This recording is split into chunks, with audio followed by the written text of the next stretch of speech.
Bismillahirrahmanirrahim. Assalamualaikum warahmatullahi wabarakatuh. Salam sejahtera bagi kita semua. Kebetulan ini malam-malam Ramadan. Selamat menjalankan ibadah puasa bagi yang menjalankannya. Kemarin saya mendapat konfirmasi dari moderator bahwa malam ini kita akan mengadakan diskusi ya tentang terkait dengan kartu prakerja yang sekarang ini sedang menjadi polemik pro dan kontra di masyarakat. Mudah-mudahan malam ini saya tidak menjadi narasumber sendirian. Mudah-mudahan teman-teman juga saya lihat banyak aktivis, mahasiswa juga yang tertarik dengan diskusi kita malam ini. Semoga bisa menjadi partisipan yang aktif dalam diskusi kita malam ini. Terkait dengan kartu prakerja, kita tentu harus melihat terlebih dahulu dari mana asal-usulnya program kartu prakerja di pemerintahan Pak Jokowi Ma'ruf Amin ini. Sebagaimana kita ketahui bahwa program kartu prakerja ini adalah merupakan kampanye Pak Jokowi dan Pak Ma'ruf Amin sejak awal. Mereka sampaikan dalam kampanye-kampanyenya, nanti bagi para usia atau kelompok yang belum mendapatkan pekerjaan atau yang belum bekerja alias menganggur akan diberikan kartu prakerja. Nah, kemudian dalam perjalanannya lahirlah Peraturan Presiden Republik Indonesia nomor 36 tahun 2020 yang secara detail mengatur tentang program kartu prakerja ini dan menjadi dasar hukum ataupun payung terhadap kartu prakerja yang sedang berjalan saat ini. Itu yang pertama. Yang kedua, Perpres 36 tahun 2020 tentang program kartu prakerja ini tentu tidak bisa berdiri sendiri. Perpres ini sendiri ditandatangani oleh Presiden tepatnya pada tanggal 26 Februari 2020 yang lalu. Perpres 36 ini kemudian melahirkan turunan-turunan peraturan-peraturan yang mengatur, peraturan-peraturan teknis yang mengatur pelaksanaan daripada Perpres 36 ini. Di antaranya yaitu Peraturan Menteri Keuangan nomor 25 tahun 2020 yang diterbitkan atau diundangkan pada tanggal 24 Maret 2020. Kemudian Peraturan Menteri Perekonomian nomor 3 tahun 2020 yang diundangkan pada tanggal 27 Maret 2020 dan Keputusan Menteri Perekonomian nomor 219 tahun 2020 yang dikeluarkan atau diterbitkan pada tanggal 16 April 2020. Jadi kita tidak bisa melihat hanya pada Perpres nomor 36 2020 ini, tapi secara utuh, secara menyeluruh harus dilihat juga turunan-turunan dari peraturan perundang-undangan yang mengatur tentang pelaksanaan teknis daripada program kartu prakerja ini. Itu yang kedua. Kemudian, apakah dalam pelaksanaannya program kartu prakerja ini berpotensi terjadi penyalahgunaan wewenang atau penyalahgunaan kekuasaan atau bahkan terjadi pemborosan terhadap keuangan negara? Maka kita lihat dahulu beberapa aspek hukum terkait dengan peraturan perundang-undangan. Aspek hukum itu diantaranya adalah soal kemanfaatan. Apakah suatu peraturan perundang-undangan yang dikeluarkan oleh pemerintah, yang dikeluarkan oleh negara, mempunyai kemanfaatan kepada masyarakat yang diatur oleh peraturan perundang-undangan tersebut. Nah, oleh karena itu kita harus memahami juga melihat situasi dan kondisi saat mana peraturan perundang-undangan itu dikeluarkan dan dilaksanakan. Sebagaimana kita ketahui, sejak akhir Februari lalu menjelang awal Maret, kita sedang dalam kondisi mengalami bencana nasional, yaitu adanya pandemik wabah virus corona yang tentu saja menyita perhatian masyarakat dan juga perhatian pemerintah dalam menangani permasalahan virus corona ini. Kemudian berbagai peraturan perundang-undangan mengikuti bagaimana upaya pemerintah, upaya negara dalam menyelesaikan permasalahan virus corona ini. Nah, oleh karena itu menjadi sebuah pertanyaan bagi kita, manakah yang lebih penting saat ini? Negara memfokuskan pada pengeluaran anggarannya pada penyelesaian permasalahan pandemik corona ini, atau membagi konsentrasinya di bidang yang lain seperti pelaksanaan kartu program prakerja ini. Itu yang menjadi persoalan, ya kan? Kemudian jika dikaitkan dalam pelaksanaan, sebagaimana kita ketahui saat ini terjadi konflik kepentingan. Ya, konflik kepentingan atau konflik interest. Apakah ada pertanyaan juga, apakah pelatihan program kartu prakerja ini dibagi 3 ya? Yang pertama meliputi pelatihan, yang kedua insentif, yang ketiga ada survei, seperti itu. Nah, ketiga program ini pelaksanaannya kemudian mengeluarkan anggaran negara yang tidak sedikit.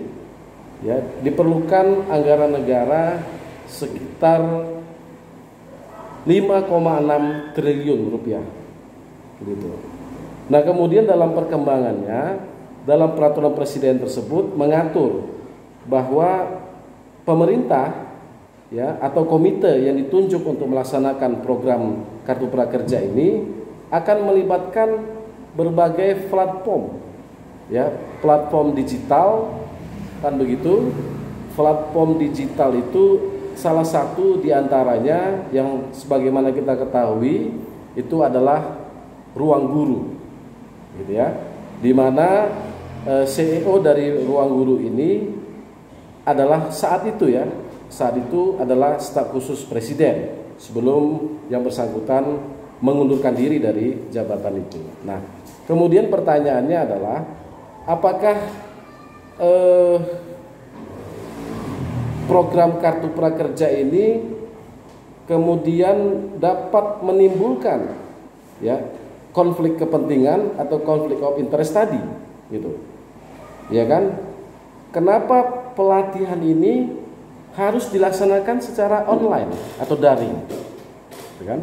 Nah, pasti kita akan menjawab bahwa seperti kita diskusi malam ini kita lakukan secara daring, secara online, karena situasi saat ini yang menghendaki kita untuk melakukannya secara online karena adanya pandemik wabah virus corona. Tentu lain cerita ketika program kartu prakerja ini dilaksanakan ketika situasi tidak sedang ada pandemik virus corona. Maka pelatihan terhadap peserta yang mengikuti program kartu prakerja ini bisa melakukan pelatihan-pelatihan di balai-balai latihan kerja seperti itu, ya kan? Yang tentu diharapkan mempunyai kompetensi yang lebih relevan. Seperti misalnya kemarin ada mungkin beberapa kasus, contoh kasus yang kecil. Ruang Guru misalnya mengeluarkan sertifikasi kompeten terhadap peserta pelatihan jurnalistik.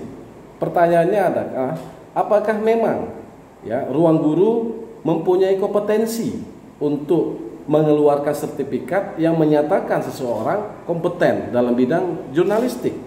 Ini menjadi problem-problem yang mendasar. Seharusnya kan misalnya Persatuan Wartawan Indonesia atau asosiasi wartawan independen dan sebagainya yang memang kompeten di bidang jurnalistik yang mengeluarkan sertifikasi keahlian kompetensi seperti itu. Nah, itu yang beberapa permasalahan terhadap yang perlu kita kritisi bersama terhadap pelaksanaan program kartu prakerja ini. Nah, kemudian juga kita harus melihat di tengah tadi kembali pada pandemik ya, pandemik virus corona ya kan. Pertanyaannya mana yang lebih prioritas? Kita fokus pada masalah-masalah kesehatan, APD, masker dan sebagainya yang dibutuhkan masyarakat saat ini, atau justru kita berpolemik dengan persoalan-persoalan program kartu prakerja ini yang sesungguhnya dengan kebijaksanaannya pemerintah masih bisa ya menunda pelaksanaannya gitu setelah masa pandemik ini berakhir, karena tidak ada juga yang memaksakan ya untuk saat ini harus segera dilaksanakan program kartu prakerja ini ya kan. Itu hanya soal waktu saya kira. Nah kemudian permasalahan berikutnya adalah soal trading in influence, perdagangan pengaruh. Perdagangan pengaruh ini memang belum pernah diratifikasi ke dalam undang-undang tindak pidana korupsi kita saat ini. Tapi dalam prakteknya beberapa kali KPK masuk ke dalam persoalan tindak pidana korupsinya, yaitu kita lihat contoh kasus waktu itu daging sapi impor gitu ya, yang melibatkan Lutfi Hasan Ishak. Jadi beberapa modus mereka dalam melakukan praktek-praktek tindak pidana korupsi itu salah satunya adalah perdagangan pengaruh, karena jabatannya sebagai anggota DPR RI, sebagai menteri saat itu dan sebagainya, mempengaruhi pembuat kebijakan untuk menggunakan ya kepentingan dirinya atau kelompoknya, bisa juga untuk memperkaya diri sendiri atau orang lain, bisa juga terjadi beberapa transaksi suap. Selain itu juga pernah ada ketua DPD Irman Gusman misalnya, nggak ada urusannya dengan gula di Bulog waktu itu, tapi karena pengaruh jabatan yang ada padanya, kemudian bisa mempengaruhi pembuat kebijakan supaya distribusi gula tadi digunakan atau didapat oleh kelompok-kelompok atau kawan-kawannya seperti itu. Maka influence in trading influence ini memang mendekati juga pada adanya korupsi dan nepotisme dalam persoalan-persoalan itu. Ini yang harus kita kritisi, kita cermati bersama supaya tidak ada lagi ya dalam pelaksanaannya kita dapat mengawal uang negara yang cukup besar ini, 5,6 triliun rupiah, itu tidak sedikit, supaya tidak bocor ya, tidak dikorupsi ya. Kemarin juga Ketua KPK Pak Firly sudah menyampaikan kalau ada korupsi yang terjadi di tengah pandemik corona ini, maka hukuman mati kan begitu. Itu sudah ada warning yang nyata dan jelas dari KPK supaya menjadi perhatian bagi kita bersama.